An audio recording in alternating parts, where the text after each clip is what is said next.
বোন, কে কার কি, এইটাও দেখতো না। সেই রকম একটা জঙ্গলের জঘন্য সমাজ ছিল। এমনকি নিজের হাতে ঠান্ডা মাথায় নিজের ঔরসে জন্ম নেওয়া মেয়েকে বাবা অনেক সময় জীবিত কবর দিয়েছে, অনেক সময় হত্যা করে নিজ হাতে কবর দিয়েছে, মানুষ যেন তাকে মেয়ের বাবা হিসাবে পরিচিত না করে। এই জন্য কত জঘন্য পর্যায়ে একটা সমাজ গেলে এই অবস্থা হয়। সেই সমাজ আল্লাহর বিধান এবং রসুল করিম সাল্লাল্লাহু আলাইহি সাল্লামের বরকতময় হাতে আমূল পরিবর্তন হয়ে গিয়েছিল। কি হলো?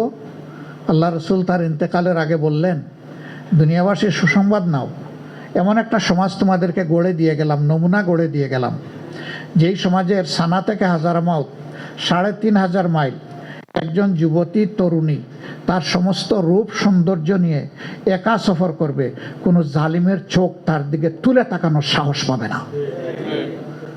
এবং ওই যুবতীটাও আল্লাহ ছাড়া আর কাউকে ভয় করবে না। এইভাবে সে নিঃসন্দেহে নিঃসংকোচে সে রাস্তা অতিক্রম করবে, সফর কমপ্লিট করবে ইনশাআল্লাহ।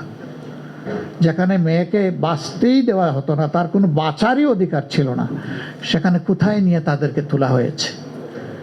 মায়ের জাতিকে কি সীমাহীন সম্মান দেওয়া হয়েছে। একজন সাহাবী এক যুদ্ধে শরীক হওয়ার জন্য তিনি প্রস্তুতি নিয়ে এসেছেন।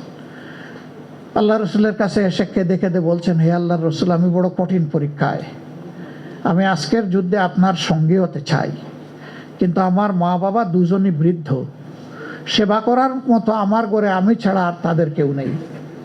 আমার মন এখন যুদ্ধের ময়দানের দিকে দৌড়াচ্ছে, আর মা বাবার কথা যখন চিন্তা করি আমার মনটা ছোট হয়ে আসে। আমার জন্য আপনি দোয়া করে দেন, আমি যেন আপনার সাথে যেতে পারি, থাকতে পারি। রসুল করিম সাল্লাল্লাহু আলাইহি সাল্লাম তার তলোয়ারটা হাতে নিয়ে চুমু দিলেন, দিয়ে আবার হাতে ফিরিয়ে দিয়ে বললেন, তোমার জিহাদ কমপ্লিট, তুমি ব্যাক টু দ্য হোম, তোমার ঘরে চলে যাও। আমি এবং আমার সফর সঙ্গীরা, যুদ্ধের সাথীরা, যুদ্ধ শেষ করে ঘরে ফিরে আসা পর্যন্ত আল্লাহ তাআলা যত নেক আমলের সওয়াব আমাদেরকে দিবেন, আল্লাহ মেহেরবানি করে তোমাকেও সেটা দিবেন। আল্লাহর পক্ষ থেকে তোমাকে এই সুসংবাদ শুনিয়ে দিলাম, যাও। এবার আল্লাহর বান্দা জিজ্ঞেস করছেন, রাব্বুল আলামিনের হাবিব, কোনো সময় এমন হয় মা বাপ দুইজনে একসাথে আমাকে ডাকেন তাদের প্রয়োজনে সেবা দেওয়ার জন্যে, এক্ষেত্রে আমি বিব্রত হয়ে যাই, আমি কার ডাকে প্রথমে সাড়া দেব? আল্লাহ রসুল বললেন, তোমার মায়ের ডাকে। এরপরে কার ডাকে? তোমার মায়ের ডাকে। এরপরে কার ডাকে? তোমার মায়ের ডাকে। হে আল্লাহ রসুল, তারপরে? হ্যাঁ, এবার তোমার বাবার ডাকে। প্রথম 3 বার মায়ের কথা বললেন, তারপরে বাবার কথা বললেন। কেন? আমরা কেউ কিন্তু বাবার নাড়ি ছেঁড়া দল নই, আমরা সবাই মায়ের নাড়ি ছেঁড়া দল।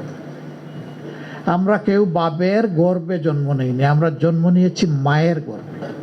মায়ের রক্ত, পুষ্টি এবং অক্সিজেন আমাকে আল্লাহর ইচ্ছায় এই মানবের রূপ দিয়ে দুনিয়ায় এনেছে।